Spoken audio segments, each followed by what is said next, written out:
Hello साथियों, कैसे हैं आप लोग। आई होप आप लोग अच्छे हैं। तो आज हम क्लास 10th की फिजिक्स में एक और भी बहुत ही इम्पोर्टेंट टॉपिक को देखेंगे और वो है फैराडे का विद्युत प्रेरण चुंबकीय प्रेरण के नियम। आखिर फैराडे ने चुंबकीय प्रेरण का नियम क्या दिया था। एक बात आपको याद रखनी होगी कि देखिए, आप ये दिमाग में फिक्स कर लीजिए, जो हमारी करंट इलेक्ट्रिसिटी होती है और हम पढ़ते हैं चुंबक, ये दोनों आपस में कनेक्ट है। अगर जहाँ पे धारा प्रवाहित हो रही है वहाँ आपको चुंबकीय क्षेत्र जरूर मिलेगा। अगर जहाँ चुंबकीय क्षेत्र है वहाँ धारा प्रवाहित जरूर होगी। और इसी को मतलब समझाने के लिए बहुत टाइम लग गया, और जब हम बायो सेवर्ट्स ला पढ़ते हैं तो ये दोनों बातें एक साथ जोड़ के कह दी जाती हैं कि अगर मान लीजिए हम कोई भी रॉड से यहाँ से लेते हैं, इसमें धारा प्रवाहित, मान लीजिए कि आई धारा प्रवाहित हो रही है, तो यहाँ पे ऐसे ऐसे कहीं ना चुंबकीय क्षेत्र जरूर उत्पन्न होगा, चुंबकीय क्षेत्र। और जहां पे भी चुंबकीय बल आ जाएगा, चुंबकीय क्षेत्र होगा, वहां पे धारा आएगी। यही होता है बायो सेवर्ट्स लॉ, जिसे हम देख लेंगे। और यही बात आपको दिमाग में रख लेनी है, बस आपको एक दूसरे को जोड़ना है। ये नहीं कि हम विद्युत धारा को बिल्कुल अलग तरीके से पढ़ रहे हैं, वहां पे जो है वो छोड़ हो गया और फिर हम चुंबक में जो पढ़े वो अलग पढ़े। आपको इन दोनों को कनेक्ट करके पढ़ना है। एक बार इलेक्ट्रॉन गया, धारा इधर से प्रवाहित हुई, यही सारा हम पढ़ते हैं वैद्युत धारा में। और वैद्युत धारा कैसे ही परिवहन होता है, उसमें कुछ रेजिस्टेंस आ जाता है, कुछ विभवांतर उत्पन्न होता है, उससे हम उसमें नियम बनता चला जाता है। और फिर हम चुंबकीय प्रेरण करते हैं, हम दो मैग्नेट लगा देते हैं, उसमें हम एक ऐसी संरचना जैसे मोटर का फॉर्मेशन करते हैं, वो घूमते रहता है, तो वहाँ पे भी एक धारा जनरेट हो जाती है। और उसी में तो उसी के बीच उन्हीं में फैराडे ने कुछ नियम दिए थे, और ये इनके जो नियम थे ये दो नियम थे।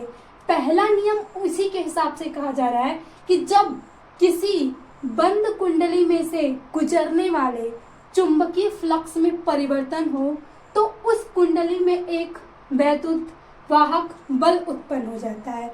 हमें पता है मतलब पीछे पढ़ के कि जब भी चुंबकीय फ्लक्स में परिवर्तन होता है तो वहाँ पे विद्युत वाहक बल जरूर आएगा।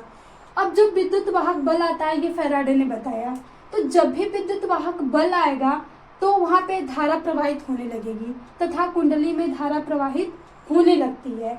और यह धारा तब तक प्रवाहित होगी जब तक चुंबकीय फ्लक्स में परिवर्तन होता रहे। जैसे वो आर्मेचर होता है, चुंबकीय क्षेत्र के दो मैग्नेट हम यहाँ पे रख लेते हैं और वो ऐसे घूमता रहता है, तो वही घूमता है तो फ्लक्स में परिवर्तन होता रहता है। और जब तक वो फ्लक्स में परिवर्तन होगा तब तक आपकी धारा प्रवाहित होगी, और इसी को हम कहते हैं प्रथम नियम फैराडे का। बस आपको याद रखना कि उस चुंबकीय फ्लक्स आया तो उसके कारण बल आया, और जब तक चुंबकीय फ्लक्स होगा तब तक उसमें धारा का प्रवाहित होगा, और यही होता है फैराडे का प्रथम नियम। और जो द्वितीय नियम होता है यही थोड़ा हमारा मैथमेटिक्स लिए जिसका हम यूज करते हैं फार्मूले के लिए, वो ये होता है। तो वो होता है कि बंद कुंडली में उत्पन्न प्रेरित विद्युत वाहक बल का मान चुंबकीय फ्लक्स में परिवर्तन के दर के अनुक्रमानुपाती होता है। इसको अगर हम देखें, ये तो हो गया द्वितीय नियम कि आपको जो प्रेरित विद्युत वाहक बल होता है वो चुंबकीय फ्लक्स में परिवर्तन के दर यानी समय होता है के अनुक्रमानुपाती होगा। अब आइए हम देखते हैं कि माना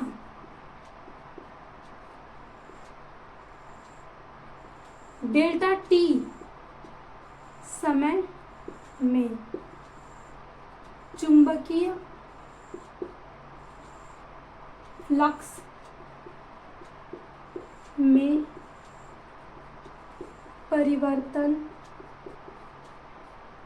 φ1 व φ2 है, जिसे हम लिख सकते हैं डेल्टा फाई। तो यहाँ पे देखिए इस नियम के अनुसार जो होगा वो विद्युत वाहक बल को हम ई से दिखाते हैं, तो जो ई होगा वो हो जाएगा यहाँ से अनुक्रमानुपाती डेल्टा 2, और यहाँ से हम डेल्टा टी लिख लेंगे। हमेशा अधिक से कम को घटा लेते हैं, और ये समानुपाती है। अब जब इसी समानुपाती चिन्ह को हटाते हैं तो हमारे पास एक नियतांक आ जाता है, और इसको हम लिख देंगे delta phi upon delta T, जहाँ के एक नियतांक है और ये बन गया हमारे पास फार्मूला कांस्टेंट नियतांक। यही होता है फैराडे का प्रथम और द्वितीय नियम। प्रथम नियम में हमने देखा कि जब किसी बंद कुंडली में विद्युत वाहक बल, मतलब वहां से जब किसी बंद कुंडली में गुजरने वाला चुंबकीय वाहक बल, गुजरने वाले चुंबकीय फ्लक्स में, मतलब जब हम किसी बंद कुंडली में ले रहे हैं और उसमें चुंबकीय फ्लक्स में गुजरने वाला चुंबकीय फ्लक्स में परिवर्तन होता है तो उस कुंडली में एक विद्युत वाहक बल उत्पन्न हो जाता है। और ये हमने लेंस के नियम में भी, मतलब हम आगे यही देखते हैं, उन्होंने इसी में बताया था कि ये बल उत्पन्न कैसे हो रहा है और ये उत्पन्न होता है तो करता क्या है।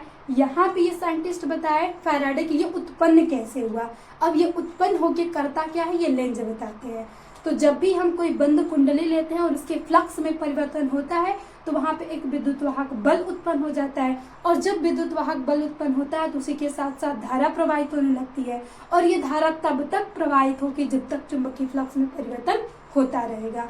और जब यही होता है प्रथम नियम। और दूसरा नियम जिसको हम इस फार्मूला, जो फैराडे का फार्मूला आता है, तो इसमें ये होता है कि जो चुंबकीय फ्लक्स होता है उसके परिवर्तन की दर विद्युत वाहक बल के समानुपाती होती है। और ये उसका मैथमेटिकल फार्मूला आ गया, और इस फार्मूले का यूज करके हम न्यूमेरिकल्स सॉल्व करते हैं। तो यही दो नियम है, पहला नियम ये, दूसरा नियम है। आप ये लिख देंगे, इसी को लिख सकते हैं ना, ये क्या है, अनुपात है और ये एक दूसरे के समय दर के अनुक्रमानुपाती ई है, तो यही लिया गया। समय के साथ साथ परिवर्तन होगा, अब परिवर्तन बिना समय के तो होगा नहीं, तो समय के साथ ही परिवर्तन होगा और चुंबकीय फ्लक्स में परिवर्तन होगा तो वहाँ पे ई जनरेट हो जाता है, और यही कहलाता है द्वितीय नियम। तो आई होप आप लोग को ये दोनों नियम समझ में आ गया हो। तो ये छोटा सा क्विक रिवीजन आपके लिए बहुत ही हेल्पफुल सिद्ध हो, हमारी यही कोशिश रहेगी। तो अगर सेशन अच्छा लगा तो प्लीज़ ज़्यादा से ज़्यादा शेयर करें। इसी के साथ मिलते हैं नेक्स्ट सेशन में।